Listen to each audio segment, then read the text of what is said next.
ரீசெண்டா ஒரு நியூஸ் பார்த்திருப்பீங்க. தமிழ்நாடு 10.83 விழுக்காடு ஜிடிபில வளர்ச்சி அடைஞ்சிருக்காங்க. இரட்டை இலக்க வளர்ச்சி. கடந்த 2 ஆண்டுகளா தொடர்ச்சியா இரட்டை இலக்க வளர்ச்சியை தமிழ்நாடு அடைஞ்சிட்டு வராங்க. போன வருஷம் அதாவது 2024ல இருந்து 25ல 11.8 விழுக்காடு வளர்ச்சியும், இந்த வருஷம் அதாவது 2025ல இருந்து 26 நிதியாண்டுல 10.83 விழுக்காடு வளர்ச்சியும் அடைஞ்சிருக்காங்க. இந்த இரட்டை இலக்க வளர்ச்சி அப்படிங்கிறது அவ்வளவு பெரிய விஷயமா? சோ இந்த கேள்விக்கு பதில் கிடைக்கும்னா முதல்ல நம்ம ஜிடிபினா என்னன்னு தெரிஞ்சுக்கணும். ஜிடிபி வளர்ச்சி என்னன்னு புரிஞ்சதுக்கு அப்புறம் மற்ற நாடுகள், மற்ற மாநிலங்கள் ஜிடிபியில் எங்க இருக்காங்க, அவங்க இந்த நிலைக்கு வந்ததுக்கு எந்தெந்த பாதையை அவங்க கடந்து வந்திருக்காங்க, இதெல்லாம் புரிஞ்சதுக்கு அப்புறம் ஜிடிபி ஒரு நாட்டுக்கும் மக்களுக்கும் எவ்வளவு முக்கியத்துவம் வந்தது தெரிஞ்சதுக்கு அப்புறம் தான் இரட்டை இலக்க வளர்ச்சி அப்படின்னா என்ன, அது முக்கியத்துவம் நமக்கு புரிய வரும். எல்லாத்தையும் இந்த வீடியோல முழுசா விவரிக்கிறோம். இந்த வீடியோ முழுசா பாருங்க. ஜிடிபினா கிராஸ் டொமஸ்டிக் ப்ராடக்ட், மொத்த உள்நாட்டு உற்பத்தி. ஸோ இதை புரிஞ்சுக்கிறதுக்கு ஒரு சின்ன ஒரு உதாரணத்தோட எக்ஸ்பிளைன் பண்றோம் பாருங்க. ஒரு ஊர்ல 3 கடை இருக்குன்னு வச்சது. முதல்ல காய்கறி கடை. அந்த காய்கறி கடைக்கு போயிட்டு 100 ரூபாய் கொடுத்து நான் காய்கறி வாங்குறேன். ரெண்டாவது பக்கத்துல ஒரு மளிகை கடை இருக்கு. அதே மளிகை கடையில அதே 100 ரூபாய்க்கு போயிட்டு நான் மளிகை சாமான் வாங்குறேன். இதெல்லாம் முடிச்சுட்டு பக்கத்துல ஒரு தியேட்டருக்கு போறேன். 100 ரூபாய் கொடுத்து ஒரு டிக்கெட் வாங்கி ஒரு படத்தை பார்ப்பேன். இப்ப நான் என்னுடைய சைட்ல இருந்து 300 ரூபாய் செலவு பண்ணியிருக்கேன். காய்கறி கடை, மளிகை கடை, தியேட்டர் 3 பேருமே 100 ரூபாய் என் மூலமா சம்பாதிச்சிருக்காங்க. அவங்களுடைய பொருட்களை வித்து சம்பாதிச்சிருக்காங்க. தியேட்டர் பொருளா விற்கல, அவங்க பொருளா விற்கிறது போல சர்வீஸா வச்சிருக்காங்க. அதுக்கு பேர் பொழுதுபோக்கு சேவை. ஒரு சேவையை எனக்கு வித்திருக்காங்க. மற்ற 2 பேரும் பொருளா வித்திருப்பாங்க. கடைசியில இந்த 3 பேரும் என்ன மாதிரியே பல ஆயிரம் வாடிக்கையாளருக்கு தங்களுடைய பொருட்களையும் சேவைகளையும் விற்பாங்க. சோ இறுதி ஆண்டு, அதாவது ஆண்டு இறுதியில் மொத்தமா இந்த 3 கடைகளும் சேர்ந்து மொத்தமா அவங்க எத்தனை ரூபாய்க்கு பொருட்களையும் சேவைகளையும் வித்திருக்காங்க அப்படின்னு ஒரு கணக்கு வரும்ல. ஒரு உதாரணத்துக்கு 1 கோடி.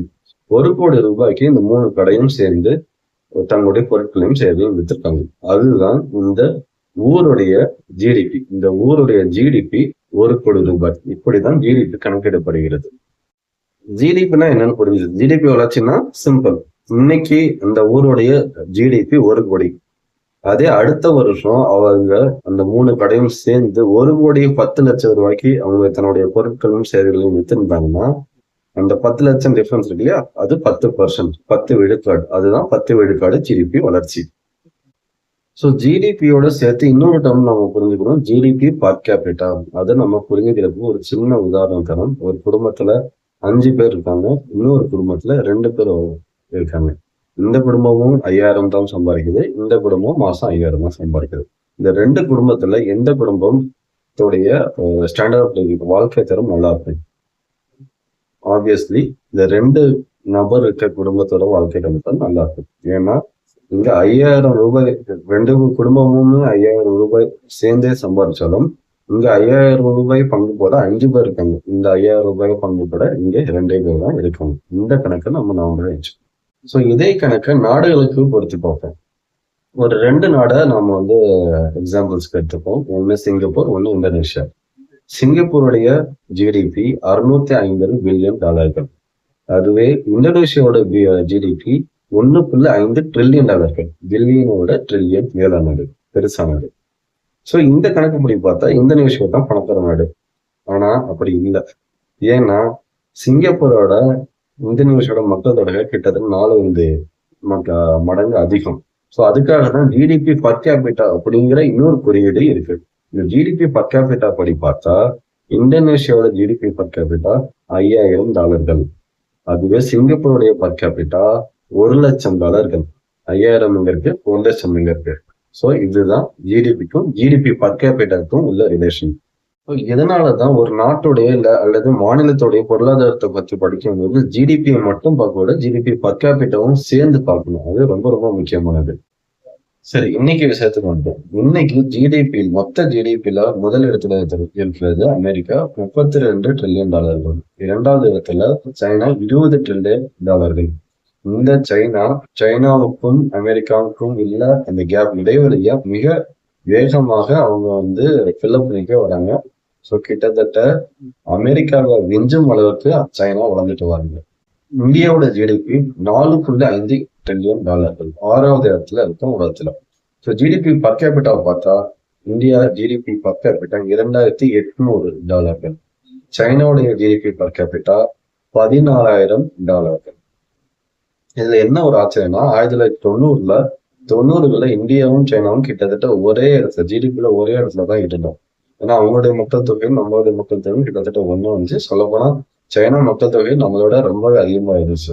90களுக்கு அப்புறம் சைனா கல்வியில மிகப்பெரிய முதலீடு போறாங்க. தன்னுடைய மாணவர்கள் தன்னுடைய பிள்ளைகளை மருத்துவம், பொறியியல், ஆராய்ச்சி படிப்புகள்னு சொல்லிட்டு எல்லா படிப்புகளும் கல்வியில மிகப்பெரிய முதலீடு போடுறாங்க. முதலீடு போட்டுட்டு அடுத்த 20 ஆண்டுகள், அதாவது 2000க்கு அப்புறம் அவங்களுடைய பொருளாதார வளர்ச்சி ஜிடிபி வளர்ச்சியில தொடர்ச்சியா கிட்டத்தட்ட 10-15 வருஷம் இரட்டை இலக்க வளர்ச்சி, டபுள் டிஜிட் குரோத் கொடுக்குறாங்க.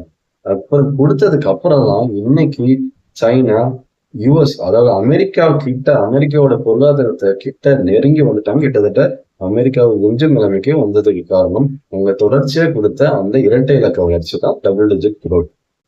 இன்னைக்கு இந்தியாவோட ஜிடிபி பர் கேபிட்டா $2,800. அதுவே தமிழ்நாட்டோட ஜிடிபி பர் கேபிட்டா $5,400. அதாவது இந்தியாவோட ஜிடிபி பர் கேபிட்டா விட தமிழ்நாடு 2 மடங்கு அதிகம். இந்தியாவோட ஜிடிபி வளர்ச்சி விகிதம் பார்க்கலாம். அது கடந்த ஒரு 10 ஆண்டுகளாவே பார்த்தா 5, 6, 7 இந்த ரேஞ்சுக்குள்ளேயே தான் இருக்கு. 5%, 6%, 7% இந்த ரேஞ்சுக்குள்ளே தான் இருக்கு. ஸோ இதே அனுமானத்தைப்படி இந்தியா 7 விழுக்காடு வளர்ச்சி அடையுதுன்னு வச்சுப்போம். 7 விழுக்காடு வளர்ச்சி அடையும் போது இன்னைக்கு சைனாவுடைய ஜிடிபி $20 ட்ரில்லியன். இந்த $20 ட்ரில்லியன் அளவுக்கு ஜிடிபி அடையிறதுக்கு இந்தியாவுக்கு 7 விழுக்காடு வளர்ச்சியில 25 ஆண்டுகள் ஆகும். அதாவது சைனாவுடைய இன்னைக்கு உள்ள நிலைமையை தொடர்றதுக்கு, இந்தியாவுக்கு தொடர்றதுக்கு 25 வருஷம் ஆகும். அந்த 25 வருஷத்துக்குள்ள சைனா எங்க போயிருப்பாங்கன்னு நமக்கு தெரியாது. ஸோ அதனாலதான் இந்த 6 விழுக்காடு, 7 விழுக்காடு, 8 விழுக்காடு வளர்ச்சிலாம் 10 பத்தாது. சொல்ல போனா 8 விழுக்காடு வளர்ச்சியே இன்னும் அடையல. நம்ம கடந்த 5 ஆண்டுகளா வெறும் 6-7 விழுக்காடு இந்த வளர்ச்சி விகிதத்துல தான் நம்ம இருக்கோம். நமக்கு தேவைங்கிறது இரட்டை இலக்க வளர்ச்சி, டபுள் டிஜிட் குரோத் நமக்கு தேவை. 15% குரோத்தா இருக்கும், 16%, 14, 13ன்னு சொல்லிட்டு இரட்டை இலக்க வளர்ச்சி 10 கீழே வரவே கூடாது. அப்படி வளர்ந்தா மட்டும்தான் நம்ம சைனாவை தொடர்றதுக்கு ஒரு வளர்ச்சி இழந்த நாடா மாற்றத்துக்கான வாய்ப்புகள், அட்லீஸ்ட் முயற்சி பண்றதுக்கான வாய்ப்புகள் இருக்கு. இந்த 6-7% வச்சு ஒன்றும் பண்ண முடியாது. அதனாலதான் தமிழ்நாடு போன்ற மாநிலம் இரட்டை இலக்க வளர்ச்சி அடைவது என்பது ஒரு மிகப்பெரிய சாதனையா பார்க்கப்படுகிறது. தமிழ்நாடு எப்படி இந்த இரட்டை இலக்க வளர்ச்சி, அதுவும் தொடர்ந்து 2 ஆண்டுகளா அவங்களால பெற முடிஞ்சிச்சு? அதுக்கு முக்கியமான காரணம், தமிழ்நாடு ஏற்கனவே கடந்த 30-40 ஆண்டுகளாவே கடுமையான முதலீடு கல்வியில போட்டாச்சு. கல்வியில் போட்டு மிகச்சிறந்த பொறியாளர்கள், என்ஜினியர்ஸ், டெக்னீஷியன்ஸ், டாக்டர்ஸ் நம்ம உருவாக்கி வச்சாச்சு. ஸோ இப்போ அதாவது நம்ம நல்ல விதைகளை போட்டு நல்ல நாத்துகளை வளர்த்து வந்தாச்சு. இப்போ நம்ம அறுவடை செய்யணும். அறுவடை செஞ்சாதான் நம்ம இவ்வளவு நாள் பட்ட கஷ்டத்துக்கு ஒரு பயன் கிடைக்கும். அதேதான் தமிழ்நாடு கரெக்டா பண்ணாங்க. என்ன பண்ணாங்கன்னா, நல்ல முதலீடு, நல்ல பிரைவேட் கம்பெனிஸை தமிழ்நாடுக்குள்ள வர வச்சாங்க. ஏன்னா எங்கள்கிட்ட ஆல்ரெடி ஒரு நல்ல என்ஜினியர்ஸ், டெக்னீஷியன்ஸ் இருக்காங்க, எங்களுக்கு ஒரு ஸ்கில்டு லேபர்ஸ் இருக்காங்க, லேண்ட் அவைலபிலிட்டி இருக்கு அப்படின்னு சொல்லிட்டு நிறைய பிரைவேட் கம்பெனிஸைய தமிழ்நாட்டுல முதலீடு பண்ண வச்சாங்க. அதுல பெஸ்ட் போட்டா பெருசா போகும். அதுல ஒரு சில சொல்ற ஃபாக்ஸ்கான் கம்பெனி அப்படின்னு ஒரு கம்பெனி, இந்த ஐபோன் மொபைல்ஸ்லாம் இருக்குல்ல, அதெல்லாம் அசம்பிள் பண்ற கம்பெனி. அவங்க ஸ்ரீபெரும்புதூர்ல, சென்னைக்கு பக்கத்துல உள்ள ஸ்ரீபெரும்புதூர்ல ஒரு பெரிய ஃபேக்டரி இருப்பாங்க. அதுல கிட்டத்தட்ட 1 லட்சம் பேருக்கு நேரடி வேலை வாய்ப்பு கிடைக்குது. அதே போல வின்ஃபாஸ்ட் அப்படின்னு ஒரு இவி, எலக்ட்ரிக் வெஹிக்கிள், மின்சார வாகனம் தயாரிக்கிற ஒரு கம்பெனி வியட்நாம்ல இருந்து வராங்க. தூத்துக்குடியில ஒரு மேனுபேக்சரிங் பிளான்ட் போடுறாங்க. அங்கே கிட்டத்தட்ட 3000 பேருக்கு நேரடி வேலை வாய்ப்பு கிடைக்குது. அதே தவிர டாடா எலக்ட்ரானிக்ஸ் ஒசூர்ல, அங்க ஒரு 50,000 பேருக்கு வேலை கிடைக்குது டைரக்டா. அங்க ஒரு மேனுபேக்சரிங் பிளான்ட் உருவாக்குறாங்க. அதாவது உற்பத்தி தொழிற்சாலைகளை தமிழ்நாடு முழுக்க எல்லா மாவட்டங்களும் பரவலாக்கப்பட்டு முதலீடுகளை கொண்டு வந்தாங்க. இந்த கடந்த 3-4 ஆண்டுகளும் மிகப்பெரிய முதலீடுகள் தமிழ்நாட்டுக்குள்ள வந்ததுனால மட்டும்தான் தமிழ்நாடு தொடர்ந்து 2 ஆண்டுகளா இரட்டை இலக்க வளர்ச்சியை அடைய முடிஞ்சிச்சு. ஸோ இப்போ வந்து ஜிடிபின்னா என்ன? ஜிடிபி வளர்ச்சினா என்ன? ஜிடிபி வளர்ச்சியில இரட்டை இலக்க வளர்ச்சி எவ்வளவு இந்தியாவுக்கு முக்கியமானது? தமிழ்நாடு எப்படி இந்த இரட்டை இலக்க வளர்ச்சியை அடைந்தது? இது போல எல்லா விஷயமும் உங்களுக்கு தெரிஞ்சிருக்கும். இந்த வீடியோவை முழுசா பார்த்ததுக்கு ரொம்ப நன்றி. அடுத்தடுத்த வீடியோவில் அடுத்தடுத்த டாபிக் நம்ம பேசலாம்.